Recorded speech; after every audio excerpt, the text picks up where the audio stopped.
আমাদের বোর্ডে একজন মেম্বার পটিয়া থেকে আছে। আসলে চট্টগ্রাম উন্নয়ন কর্তৃপক্ষের যদি অংশ না হতো, হয়তো একজন বোর্ড অন্তত পক্ষে মানে এই বোর্ড মেম্বার কিন্তু পটিয়ার বোর্ড মেম্বার এখানে যেতেন না। পটিয়া যেহেতু অংশ যেন উনি পটিয়াকে রিপ্রেজেন্ট করে সেখানে গিয়েছেন, এবং মানজার খুরশেদ আলম সাহেব তিনিও পটিয়ার লোক। আর আমি আসার সময় মনে আমার গাড়িতে কয়জন ছিলাম, আমরা 4 জন ছিলাম, 4 জনের মধ্যে 3 জনই কিন্তু পটিয়ার লোক।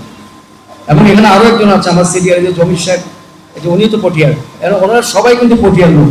এখন আমার একটা ধারণা হচ্ছে আমার সিডিএতে মনে হয় 50% বেশি কোনো পটিয়ার লোক আছে কিনা, আমি কিন্তু জানি না। আমি প্রায় একটা কথা কিন্তু আমি সবসময় বলতাম যে যেখানে যাই সেখানে পটিয়ার লোক দেখি।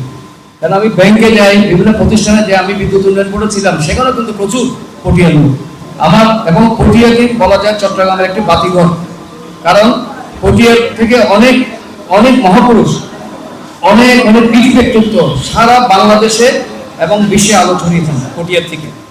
এবং আমি নাম বলে অনেকের নাম বলা যাবে, পটিয়ার অনেক ব্যক্তিত্ব যারা সারা দেশে আলো ছড়িয়েছেন, এখনো অনেকে আছেন পটিয়ার থেকে আলো ছড়িয়ে যাচ্ছেন। তো আমি পটিয়াকে সিরিয়াল একটা অংশ পেয়ে আমি আনন্দিত। আমি এখানে বসে বসে কথা বলছিলাম, আমরা যদি আমাদের জনবল আরো কিছু বাড়ে তাহলে পটিয়াতে আমরা একটা স্যাটেলাইট অফিস করতে পারি, এবং এটা আমাদের পরিকল্পনা আছে, এবং আমাদের মাস্টার প্ল্যানে কিন্তু পটিয়া অন্তর্ভুক্ত। তো আমরা একটু জোর দিব, যেহেতু পটিয়া এখনো ভার্জিন জায়গা, আমরা এখনো ওইভাবে বড় বড় বিল্ডিং গড়ে ওঠেনি, এখনই সময় পটিয়াকে সুন্দর রাস্তাঘাট সহ যাতে প্ল্যান্ড একটা সিটি হিসেবে পটিয়া ভবিষ্যতে গড়ে ওঠে, সেই দিকে আমরা ইনশাল্লাহ সেদিকে আমরা দৃষ্টি দিব, এবং আমাদের মাস্টার প্ল্যানে সেভাবে কাজ করার জন্য আমি আমাদের মাস্টার প্ল্যান চিন্তা করবো।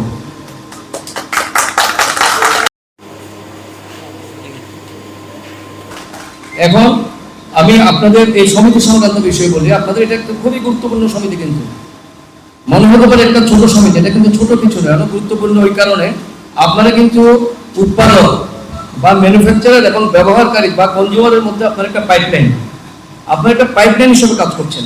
জিনিস তৈরি হচ্ছে এবং ভোক্তার কাছে আপনারা পৌঁছে দিচ্ছেন, ভোক্তার কাছে পৌঁছে দেওয়ার একটা বড় ধাপ কিন্তু আপনারা। কাজেই আপনাদের এটা যদি আপনার এই পাইপলাইন যদি ঠিক থাকে তাহলে মার্কেটটা স্টেবল থাকবে। মার্কেটটাকে স্টেবল রাখতে হলে কিন্তু আপনাদের ভূমিকা অনেক। এই যে আপনাদের ছোট একটা, আপনি মনে করেন এটা আজকে পরিবের একটা সমিতি, এরকম যদি বাংলাদেশের 1000টা সমিতি হয়, এই 1000টা সমিতিকে যদি আপনি ইন্টিগ্রেটেড করতে পারেন, একটার সাথে একটা সম্পর্ক করে একটা কেন্দ্রীয় সমিতি করতে পারেন, তাহলে এবং আপনারা যদি সঠিকভাবে কাজ করেন, সততার সাথে কাজ করেন, তাহলে সারা বাংলাদেশের মার্কেট স্টেবল হবে। এবং মার্কেট স্টেবল হলে কিন্তু বাংলাদেশের রাজনীতিও স্টেবল হবে, কারণ মার্কেটের উপর কিন্তু রাজনীতিও নির্ভর করে।